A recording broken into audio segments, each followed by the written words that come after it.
Habermas's critique of Klein's what he calls descriptivist conception of rationality. And today we are starting from here, where he actually starts developing his critique of Klein, Wolfgang Klein. So Habermas says that and he's referring to Klein here, begins by defining the domain of argumentative speech. Argumentative speech and domain, these are two important words here. Okay, let's in argumentation so what we need to know, what differentiates argumentative speech from non-argumentative speech, for example, or in other words, what is the essence of an argumentative speech or argumentation as such. In argumentation, there's an attempt to transform, so he's defining argumentation here.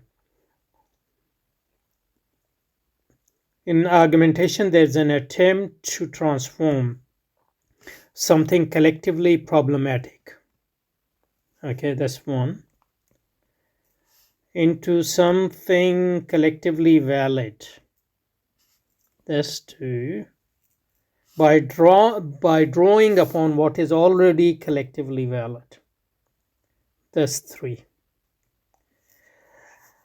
Okay, let's look at this a bit more carefully. I think we better finish. So this was Klein's comment, but now Habermas basically restated in his own word. Participants in argumentation want to decide problematic validity claims by adducing reasons.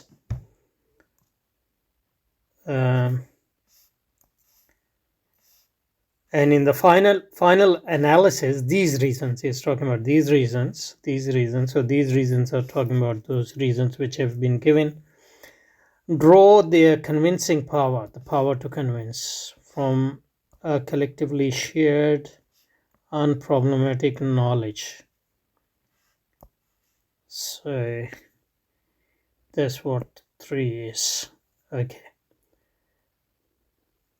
I think that's a good place to now look at what Klein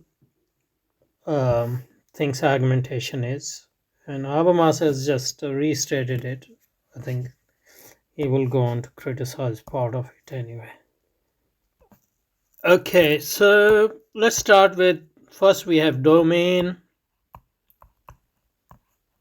And then we have argumentative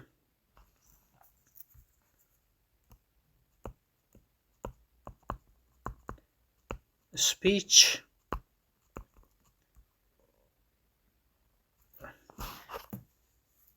I think domain is used here in semi-mathematical and logical sense as a set of possible values.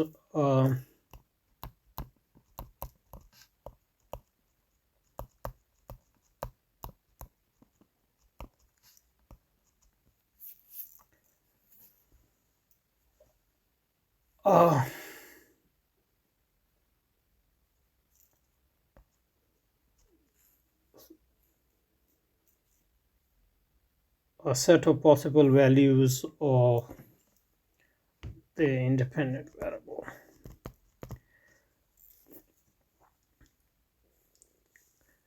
And argumentative speech, so you have a speech, so that's the larger set. Argumentative speech is subset of a speech. So all argumentative speech is a speech, obviously, but not every type of speech is argumentation. So what makes argumentation, or what differentiates argument from non-argumentative speech? So Klein gives 3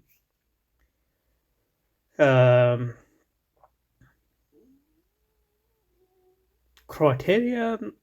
I should probably we should three elements. So let's go through them and then we'll decide. Then we'll decide whether they are. So you have to have something collectively problematic or problematic in the first place.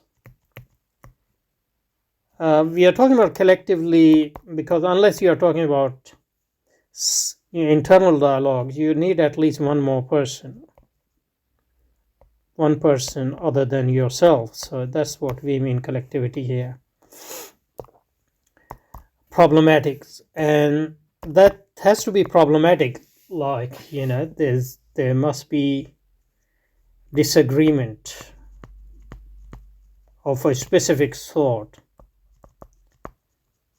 otherwise there's no argumentation. If there's no possible or actual agreement, there's no argumentation. So for example, if I say it's raining and you agree with it, there's no problem.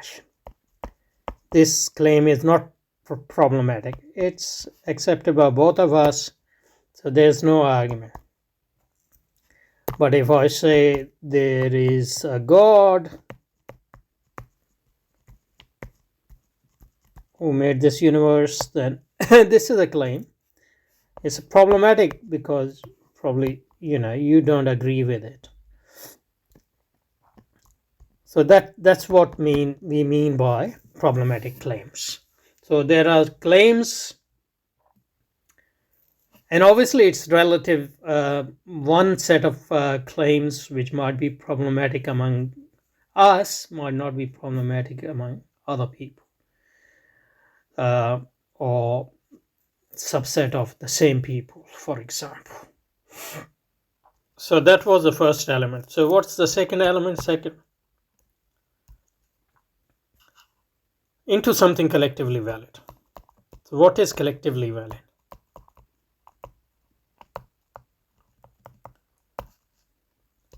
So I guess if I say it's raining and you agree, so this is valid between you and me. So this can be called already collectively valid, because if we both agree it's raining, then for example you can't claim there are no clouds in the sky at the same time, because I can say, hey, you're contradicting yourself, etc. So we can draw on this already agreed upon things. So Klein's two elements is, one is collectively problematic and one is collectively valid. Already we agreed on. So that, because any community or any social group, how different they have, obviously if you are from the same social and cultural background, you would have more collectively valid background agreement.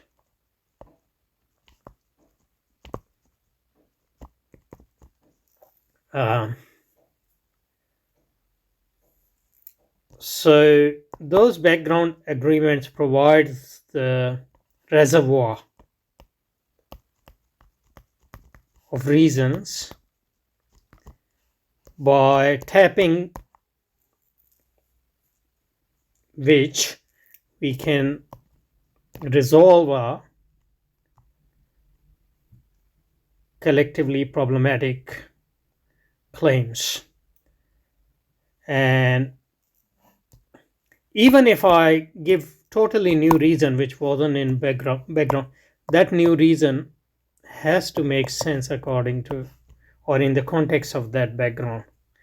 And what it does is that helps convert eventually collectively problematic into collectively valid. When we give reasons and we agree on these reasons, so collectively valid, problematic becomes collectively valid. So these are the three elements which Klein has given so far as constitutive of an argumentative speech. So there to be a argumentative speech, you have to have a problem and you have to have background agreement, because without background agreement you can't resolve the problem. Because even if you are adducing totally new reasons, they have to be understood. Not just understood, they have to draw their convincing power from what we already agree on. So this is a concept of reason which is very this worldly, very embedded conception of reason. That's again that's different from an abstract conception of reason, which, for example, we find in Plato. Okay, let's go back to the text for a sec. Okay, so in argumentation, he begins by defining the domain of argumentative speech, that is Klein. In argumentation, Klein says there's an attempt to transform something collectively problematic. As I said, there's no problem, there's no argument, at least according to this vision, into something collectively valid, which everybody agree on. Not pragmatically, but agree on because they are convinced that that is no longer problematic, by drawing on what is already collectively valid. Now that can be either that you have agreed upon reasons in your background assumptions which you share, which you can actually adduce to solve this problem, or even if you adduce or give new reasons, they make sense and also partially draw their convincing power from what is collectively valid, what you already believe to be valid. Now Habermas said that participants, so he is just paraphrasing or restating it, participants in argumentation want to decide problematic validity claim by adducing reasons. Now validity claims and reasons, reasons and validity claims are the same thing. The only difference is that the type of reasons, the claims for which you give reason, the claims, the proposition which you claim are called validity claim, and the reasons and what you support those claims by is called reason in this conception. And in the final analysis, these reasons draw their power to convince from collectively shared unproblematic knowledge. Okay, let's spend some time on Habermas's restatement, and that would be enough for today. So you have validity claim. So you claim something, and if somebody is not convinced, they can ask your reasons for that claim to support that. And then you give claims. So you give reasons Now, reasons are, for example, different from force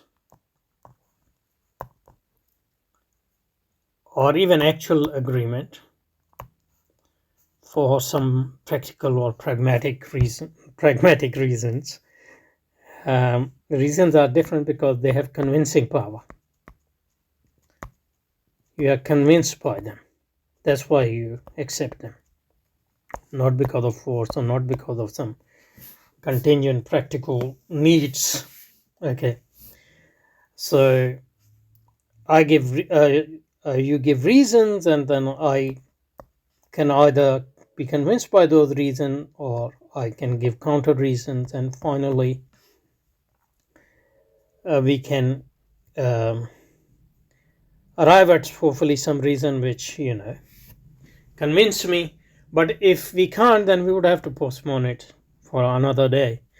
So that's how it works. But the important thing here is, where does reasons, so I said reason is different from force and practical agreement. Where do these reasons drive their convincing power?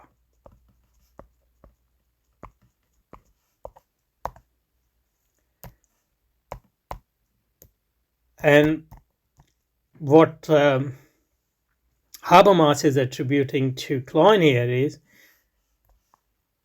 they drive their convincing power from what we already agree on.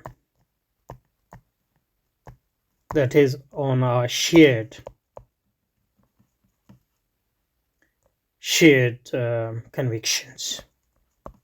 That's normally worldviews or philosophies or way of life or whatever. So that's where you get convincing power reason. There's no transcendental Platonic realm from where the convincing power of reason comes. That's why I said that this is a very embedded conception of reason, very socialized conception of reason. Okay, so that's what Klein's view of argumentative speech is, and now Habermas would start